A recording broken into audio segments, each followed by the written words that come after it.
નમસ્તે વિદ્યાર્થી મિત્રો, તમારા પાઠ્યપુસ્તકનું ચેપ્ટર 7 પ્રકરણ 7 આજે આપણે એ પાઠની સમજૂતી મેળવવાની છે. આગળના લેક્ચરમાં આપણે આ પાઠના જે અઘરા શબ્દો એટલે કે શબ્દ સમજૂતી છે એ તમને લખાવી. હવે વિદ્યાર્થી મિત્રો, ત્યાર પછી છે એના તળપદા શબ્દો છે એ પણ તમને લખાવ્યા હતા. પાઠમાં કઈ રીતે લખવાનું છે એ પણ તમને જણાવી દીધું છે. પાઠ 7 દેશભક્ત જગડુશા. લેખકનું નામ પૂરું લખવાનું. રમણલાલ પીતાંબરદાસ સોની.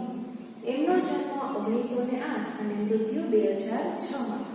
હવે વિદ્યાર્થી મિત્રો, આજે આપણે આ પાઠની સમજૂતી મેળવીએ પહેલા કે જ્યારે પણ તમને પાઠ કે કાવ્યની સમજૂતી આપવામાં આવે ત્યારે તમારું જે પાઠ્યપુસ્તક છે એ નોટ અને પેન છે સાથે રાખવા. કે સમજૂતી સમયે તમારે પાઠ્યપુસ્તકમાં જોતું જવાનું અને જે બાબત નોંધ કરવાની કહેવામાં આવે અથવા તમને એવું લાગે કે આ બાબત નોંધ કરવા જેવી છે તેની તમારે નોંધ કરતી જવાની. હવે વિદ્યાર્થી મિત્રો, અત્યારે તમારે બધાએ પાઠ્યપુસ્તકમાં સાથે જોતું જવાનું છે. પાઠ 7 દેશભક્ત જગડુશા. આ પાઠની આછી રૂપરેખા એટલે પાઠમાં શું કહેવામાં આવ્યું છે તેની માહિતી આપણે આગળના લેક્ચરમાં આપી દીધી છે. કે જેનું વર્ણન છે એ આપણે આગળના લેક્ચરમાં કરેલું હતું કે જેમાં જગડુશા છે એ મોટા દાનવીર છે અને તેના જીવનનો પરિચય પણ આપણે આપેલો હતો. દેશભક્ત જગડુશા રમણલાલ સોની. જન્મ 1908, મૃત્યુ 2006. રમણલાલ પીતાંબરદાસ સોનીનો જન્મ સાબરકાંઠા જિલ્લાના મોડાસા તાલુકાના કોકાપુર ગામમાં થયો હતો. બંગાળી ભાષા અને સાહિત્યનો તેમને ગાઢ પરિચય છે. રવિન્દ્રનાથ ઠાકુર અને શરદબાબુના ઘણા પુસ્તકોનો તેમણે ગુજરાતીમાં અનુવાદ કર્યો છે. વિશેષ તેઓ બાળકાવ્યો, બાળ વાર્તાઓ અને બાળ નાટકોના સર્જક તરીકે જાણીતા છે. શેના માટે જાણીતા છે? કે બાળકાવ્યો, બાળ વાર્તાઓ અને બાળ નાટકોના સર્જક તરીકે. તેમની સાહિત્ય સેવા માટે 1996માં રણજીતરામ સુવર્ણચંદ્રક અર્પણ કરવામાં આવ્યો હતો. વિશ્વની લોકકથાઓ, ગ્રીસનો લોકકથા ભંડાર, સંત સાગર વગેરે તેમના જાણીતા પુસ્તકો છે. હવે આ પાઠમાં શું છે તેના વિશે. આખાય રાજ્યની આપત્તિમાં રાજા અને પ્રજા સમજપૂર્વક અને ધીરજપૂર્વક ઉકેલ લાવે તો સમસ્યા હળવી થઈ જાય છે. જ્યારે પણ કોઈ મુસીબત આવે કે કોઈ પરેશાની હોય ત્યારે જો એનો ઉકેલ છે એ ધીરજથી અને સમજદારીથી લેવામાં આવે તો તેનો ઉકેલ છે આપણને ચોક્કસપણે મળે છે અથવા એ સમસ્યા છે એ હળવી થઈ જાય છે. દાનવીર ભામાશાની જેમ એક જગડુશા પણ નગરશેઠ તરીકે માનવતાવાદી અભિગમ ધરાવે છે. જેવી રીતે દાનવીર ભામાશા છે એ જાણીતા છે દાન માટે, એવી રીતે જગડુશા છે એ પણ લોકોને મદદ કરતા હતા, સેવા કરતા હતા અને દાન આપવા માટે જાણીતા છે. આપબળે એકઠી કરેલી કમાણી અને સંચિત કરેલા અનાજના કોઠારોને સંકટ સમયે પ્રજા માટે ખુલ્લા મૂકી દેનાર જગડુશાના દિલની ઉદારતાનો સરસ પરિચય લેખકે નાટક દ્વારા કરાવ્યો છે. હવે જે જગડુશા છે એના આપબળે કે પોતાની મહેનતની જે સંપત્તિ હતી એ સંપત્તિ જે લોકો માટે એમના જે ભંડાર છે એ ખુલ્લા મૂકી દે છે કે લોકોની સેવા માટે એ પોતાની જે સંપત્તિ છે આપી દે છે. એવા ઉદાર દિલના કે વિશાળ દિલનો જો માણસ હોય તો જ આવું કરી શકે. એનો સરસ પરિચય છે એ આપણને આ પાઠમાં જોવા મળે છે. હવે પાઠની શરૂઆત. સ્થળ પાટણ. કયા સ્થળની વાત છે? તો પાટણ. પાટણના રાજા વિશાળદેવનો દરબાર. એમાંય પાટણના જે રાજા વિશાળદેવ છે એમના દરબારની વાત અહીંયા રજૂ કરવામાં આવેલી છે. રાજા વિશાળદેવ દરબાર ભરીને બેઠા છે પણ સૌના મોં ઉદાસ છે. આખાએ દરબારમાં જાણી નિરાશાની ઘેરી છાયા ફરી વળેલી છે. રાજાની સામે રાજજોશી ટીપણું પહોળું કરીને બેઠા છે. તે આંગળીના બેઠા પર આંકડા માંડે છે. પાટણ શહેરમાં રાજા વિશાળદેવનો દરબાર છે એ રાજા પોતાના જે દરબારીઓ છે, લોકો છે, એની સાથે દરબાર ભરીને બેઠા છે. હવે બધાના મોં ઉદાસ છે, એટલે કે બધા ચિંતામાં છે અને નિરાશા છે એ ઘેરી વળેલી છે. અને જે રાજ જોશી છે એનું વર્ણન પણ આપણે આગળના જે લેક્ચર છે એમાં કરેલું હતું. એ પોતાનું જે પંચાંગ છે, ટીપણું, એ ખોલીને બેઠા છે અને આંગળીના બેઠા ઉપર ગણતરી કરતા જોવા મળે છે. રાજા: તે જોશીજી, આ વર્ષે વરસાદ નથી શું? જોશી: મહારાજ, મને થાય છે કે કાળવાણી ઉચ્ચારતા મારી જીભ કપાઈ કેમ નથી જતી? હવે રાજા છે એ પોતાના રાજ જોશી જે પંડિત છે એમને પૂછે છે કે શું આ વર્ષે વરસાદ નથી થવાનો?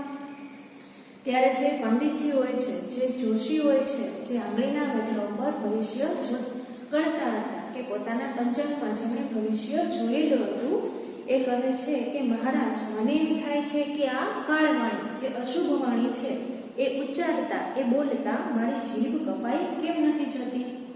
રાજા: સમજી ગયો, સમજી ગયો. જોશી, હવે બોલવાની જરૂર નથી. એટલે રાજા છે એ જ્યારે જોશી આટલો જ જવાબ આપે છે ત્યારે સમજી જાય છે અને કહે છે કે હવે બોલવાની જરૂર નથી. એકલામાં બહારથી ઘણા લોકોનો પોકાર સંભળાય છે. અમને ખાવાનું આપો, અમને જીવાડો, અમે મરી જઈએ છીએ. આટલી વાત ચાલતી હોય છે ત્યાં જ રાજા છે એ દરબાર ભરીને બેઠા હતા. ત્યાં બહારથી લોકોનો અવાજ આવે છે કે અમને જીવાડો, અમને ખાવાનું આપો, અમે મરી જઈએ છીએ. રાજા: મારી લાકડી રૈયત ભૂખે મરે છે. હવે તો એક જ આશા ઝઘડુશાની રહી છે. પ્રધાનજી એમને તેડી લાવવા કચ્છ ગયા છે. આજકાલમાં આવી જવા જોઈએ. જેવો એ અવાજ સાંભળે છે એ સાથે જ રાજાને દુઃખ થાય છે. એટલે એમ કહે છે કે મારી લાકડી રૈયત, જેની ગરીબ પ્રજા છે, એ અત્યારે ભૂખે મરે છે. સતત દુષ્કાળ હોવાને કારણે, વરસાદ ન થવાને કારણે દુષ્કાળની પરિસ્થિતિ સર્જાય છે અને લોકો છે એ ખાવા અને પાણી માટે વલખા મારતા હોય છે. અને લોકો પોતાનો જીવ બચાવવા માટે રાજા છે એમની પાસે મદદ માટે જાય છે.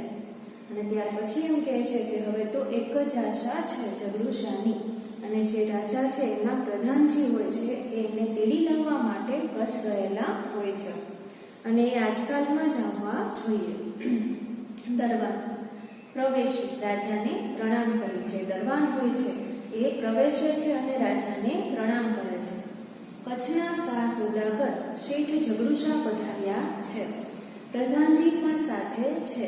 હવે આટલી જ વાત થતી હોય છે ત્યાં બાદ જે દરબાર હોય છે રાજા પાસે આવે છે અને એમને પ્રણામ કરીને એમ કહે છે કે કચ્છના જે શાહ સોદાગર, જે શ્રીમંત મોટા વેપારી છે, એ ઝઘડુશા છે એ પધાર્યા છે અને એમની સાથે પ્રધાનજી પણ છે.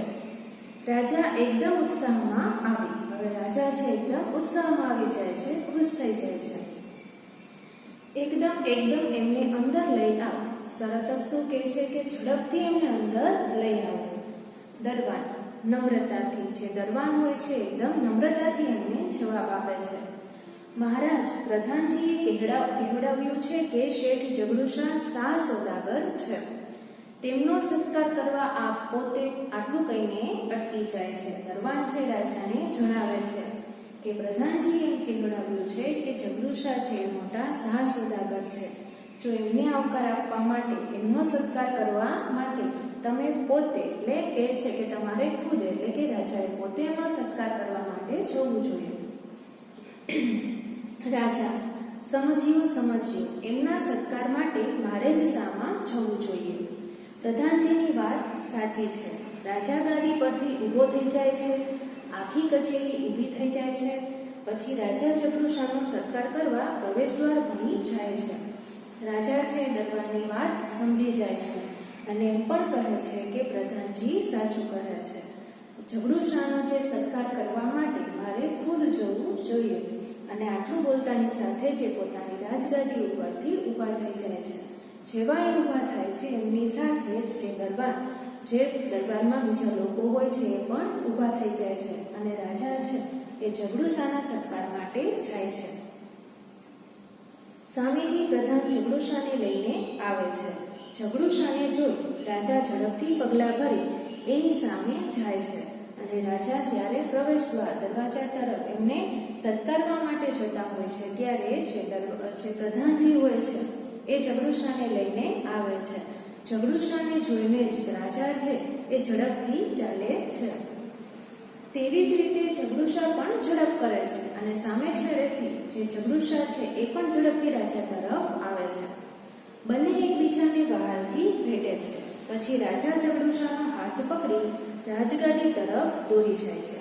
બંને છે એકબીજાને પ્રેમથી ભેટે છે અને પછી રાજા છે એ ઝઘડુશાને પોતાની જે રાજગાદી હોય છે જ્યાં બેસતા હોય છે ત્યાં લઈ જાય છે અને પોતાની જોડે જ ગાદી પર તેમને બેસાડે છે. બંનેના બેઠા પછી પ્રધાન અને દરબારીઓ પોતપોતાના આસન પર બેસે છે. જ્યારે રાજા અને ઝઘડુશા છે એ રાજગાદી પર બેસે છે એના પછી પ્રધાનજી અને બીજા જે દરબારમાં માણસો હોય છે એ પોતાની જગ્યાઓ પર બેસે છે. ઝઘડુશા: મહારાજ ઓચિંતાનો કેમ યાદ કર્યો મને? અને ઝઘડુશા છે એ મહારાજને પૂછે છે કે તમે મને ઓચિંતાનો કેમ યાદ કર્યો છે? રાજા: સુખ દુઃખની વાતો કરવા. શેઠજી, ગુજરાતમાં આજે 3 વર્ષથી કાળનો દુકાળ ચાલે છે. એટલે રાજા છે એ ઝઘડુશાને જવાબ આપે છે કે તમને બોલાવવાનું કારણ શું? તો સુખ દુઃખની વાતો કરવા માટે. અને ગુજરાતમાં આજે 3 વર્ષથી કાળનો દુકાળ ચાલે છે. હવે વિદ્યાર્થી મિત્રો, આ વસ્તુ યાદ રાખવાની. તમારે અંડરલાઈન કરવી હોય તો અંડરલાઈન પણ કરી શકો છો અને ખાસ તમારે નોંધ તો કરવાની રહેશે જ કે ગુજરાતમાં આજે 3 વર્ષથી, કેટલા વર્ષથી દુકાળ ચાલતો હતો? તો 3 વર્ષથી દુકાળ ચાલે છે.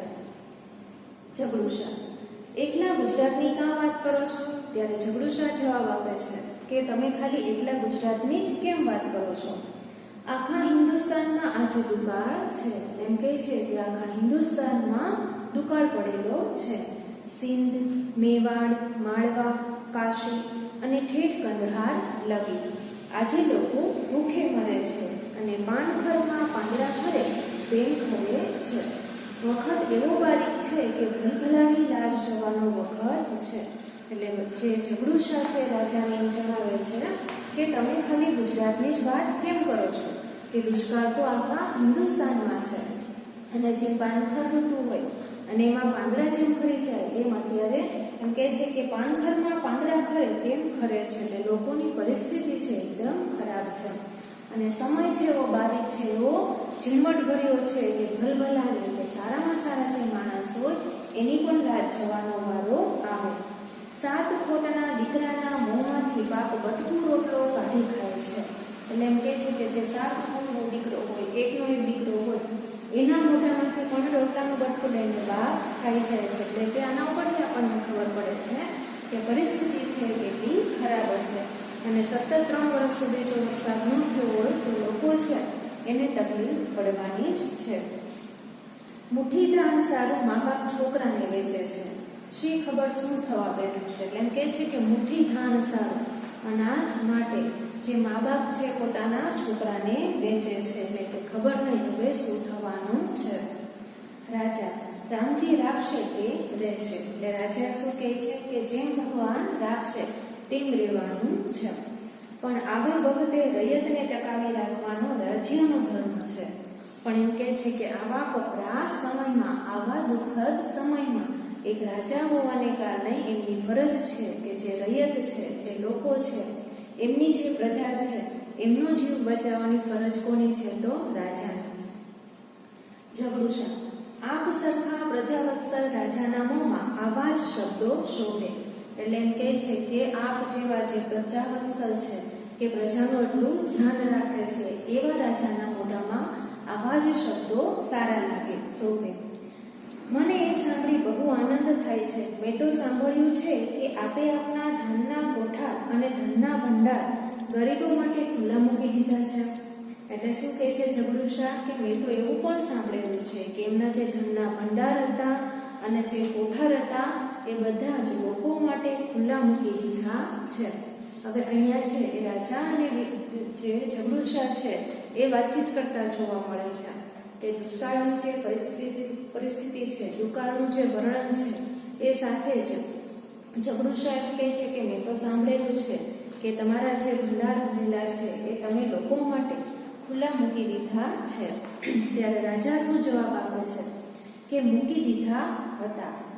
હવે તો એ ખાલી થઈ ગયા છે. એમના જે ભંડાર ભરેલા હતા એ હવે ખાલી થઈ ગયા છે. એમ કે એ મેં ખુલ્લા મૂકી દીધા હતા, પણ હવે એમાં પણ કાંઈ નથી. હવે મારા ધનના ભંડાર અને અન્નના કોઠારોય ખાલી ખમ પડ્યા છે. એટલે એમ કહે છે કે હવે તો એ કોઠારોય ખાલી પડેલા છે અને રૈયતના પેટનો ખાડો તો હજી ઊણો ને ઊણો જ છે. એટલે એમ કહે છે કે મારી જે પ્રજા છે, જે લોકો છે, એમનો પેટનો ખાડો એટલે કે એમની જે બિચારી પ્રજા છે, જે લોકો છે, એ તો હજી ભૂખ્યા ને ભૂખ્યા, એટલે કે એમનો પેટનો ખાડો હજી ઊણો જ છે. કેમ કે ગમે એટલો છે 3 વર્ષથી દુકાળ ચાલતો હોય તો જે તમારા ભંડાર ભરેલા હોય છે એ ખાલી થઈ જાય છે. દરેક પ્રજાને અનાજ પૂરતું પાડવું એ કાંઈ નાની સૂની વાત નથી. ધાર્યું તો કે 59 વરસાદ આવશે ને સૌ સારાવાના થશે. એટલે એમ કહે છે કે એવું ધારેલું હતું કે આ વર્ષે વરસાદ આવશે અને બધું જ છે સારું થઈ જશે. પણ વરસાદ આવ્યો નહીં, અધૂરામાં પૂરું તીડ પડ્યા. લોકો ત્રાહીમામ પુકારે છે. એટલે એમ કહે છે કે આ વર્ષે વરસાદ ન આવ્યો અને અધૂરામાં પૂરું જે તીડ પડ્યા, એક જાતનું પાંખાળું જીવડું કે જેનાથી અનાજને નુકસાન થાય છે. એટલે એમ કહે છે કે હવે તો જે લોકો છે એ ત્રાહીમામ પુકારે છે. એટલામાં બહારથી પોકાર આવે છે કે જ્યારે રાજા અને ઝઘડુશા વાત કરતા હોય છે ત્યારે બહારથી અવાજ આવે છે, અમે મરી જઈએ છીએ, અમને જીવાડો, અમને જીવાડો, અમને અનાજ આપો. એટલે લોકો છે પોકાર કરતા હોય છે કે અમે મરી જઈએ છીએ, અમને જીવાડો, અમને જીવાડો, અમને અનાજ આપો. અને પાણી અને ખોરાક વગર છે એ મનુષ્ય છે જીવી શકે નહીં.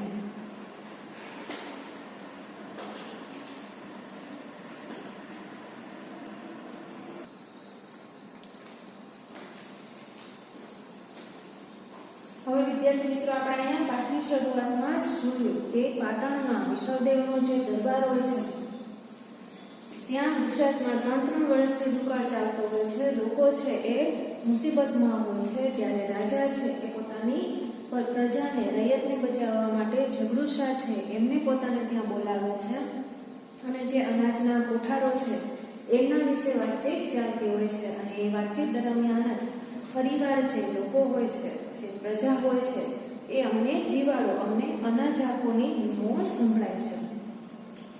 ઝઘડુશા બહારનો પોકાર સાંભળી અને જ્યારે આ અવાજ આવે છે ત્યારે ઝઘડુશા છે એ બહારનો જે અવાજ સાંભળે છે ત્યારે ભૂખ્યા ગળામાંથી પૂરો અવાજ પણ નીકળતો નથી. એટલે પ્રજા છે એને ખાવાનું મળ્યું નથી, એટલે એમ કહે છે કે એમના ગળામાંથી પૂરો અવાજ પણ નીકળતો નથી.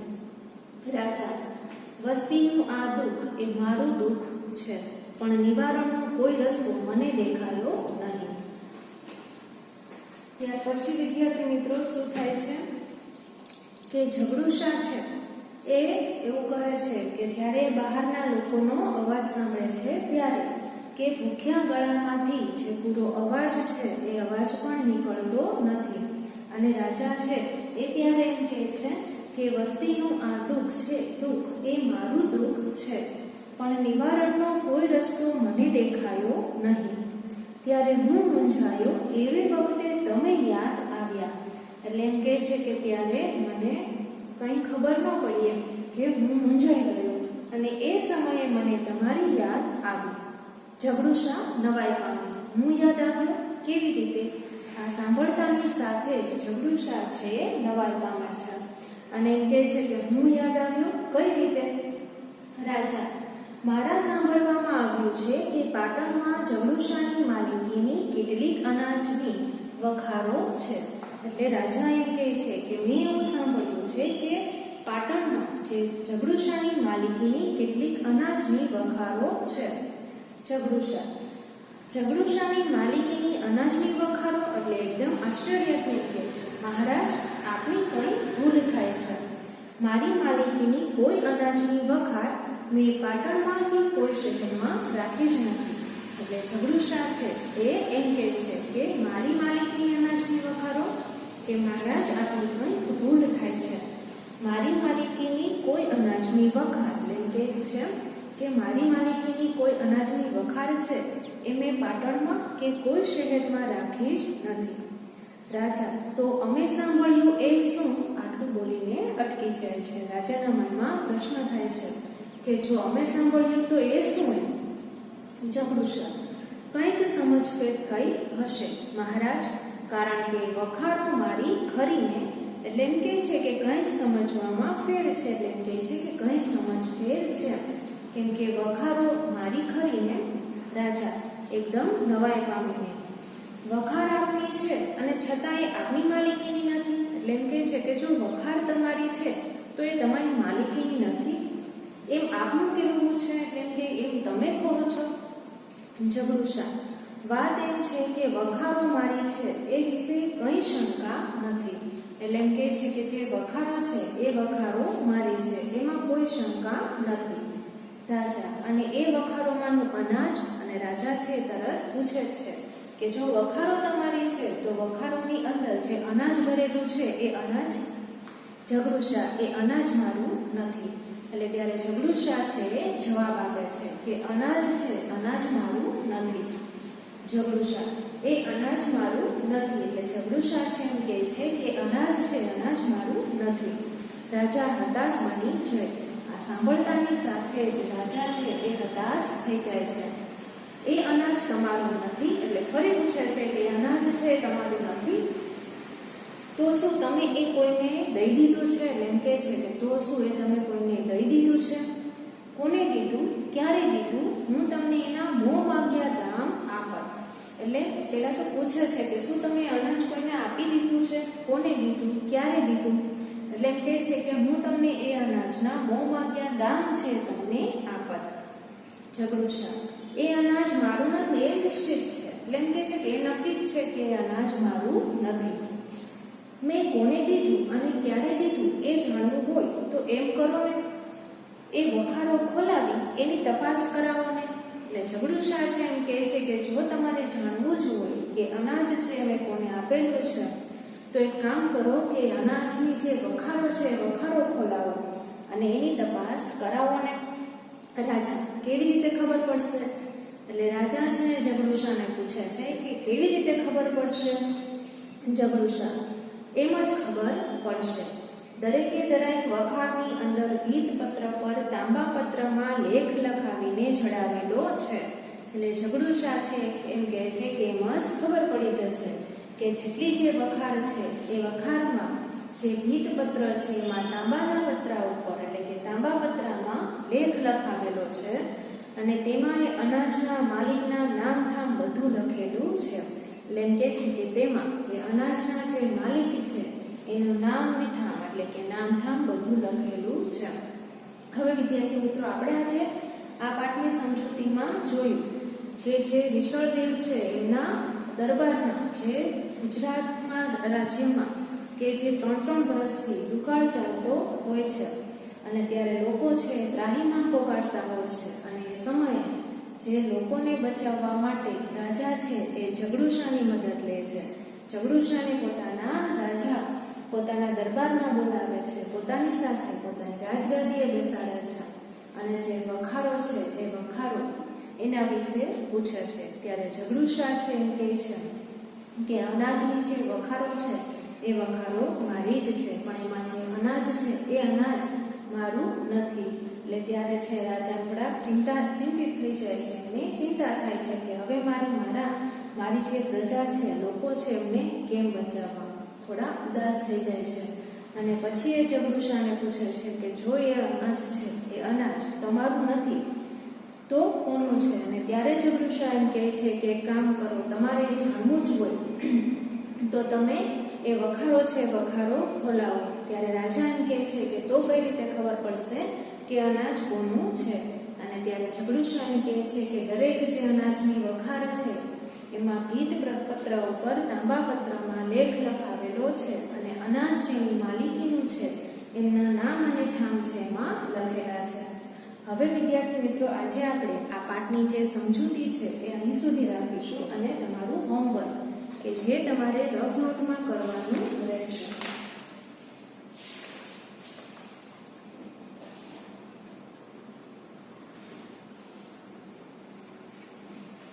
જેમાં નીચેના પ્રશ્નોના જવાબ લખો. આ રીતે સૂચના આપ્યા પછી પહેલો પ્રશ્ન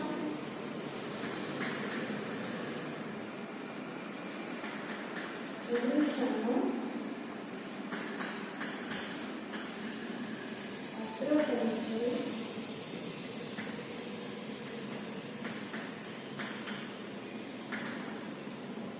તમારા શબ્દમાં લખો. બીજો પ્રશ્ન વિશ્વદેવ કરી આપત્તિથી ચિંતાતુર હતા. ત્રીજો પ્રશ્ન જગૃષાની સરખામણી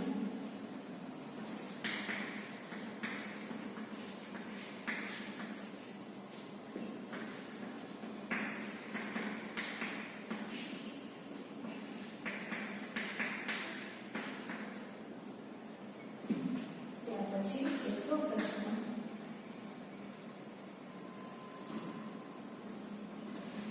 રાજાએ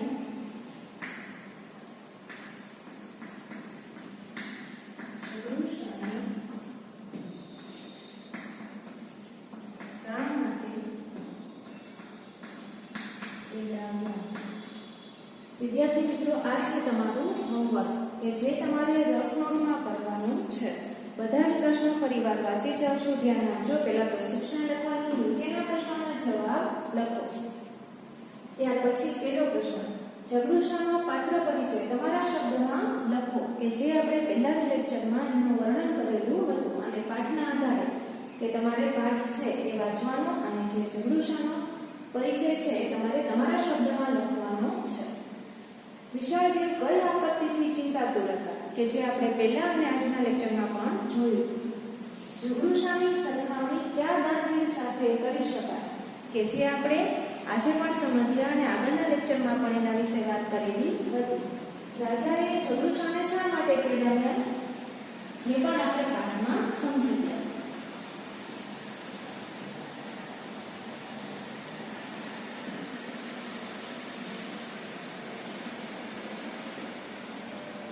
તો વિદ્યાર્થી મિત્રો, આજે આપણે આ પાઠની સમજૂતી છે અહીં સુધી રાખીશું. આગળના લેક્ચરમાં આપણે જે આગળની સમજૂતી છે એ મેળવીશું અને તમારું જે હોમવર્ક છે એ તમારે રફ નોટમાં કરવાનું હોય છે. તો આજનો લેક્ચર છે એ આપણે અહીંયા પૂરો કરીએ છીએ. આભાર.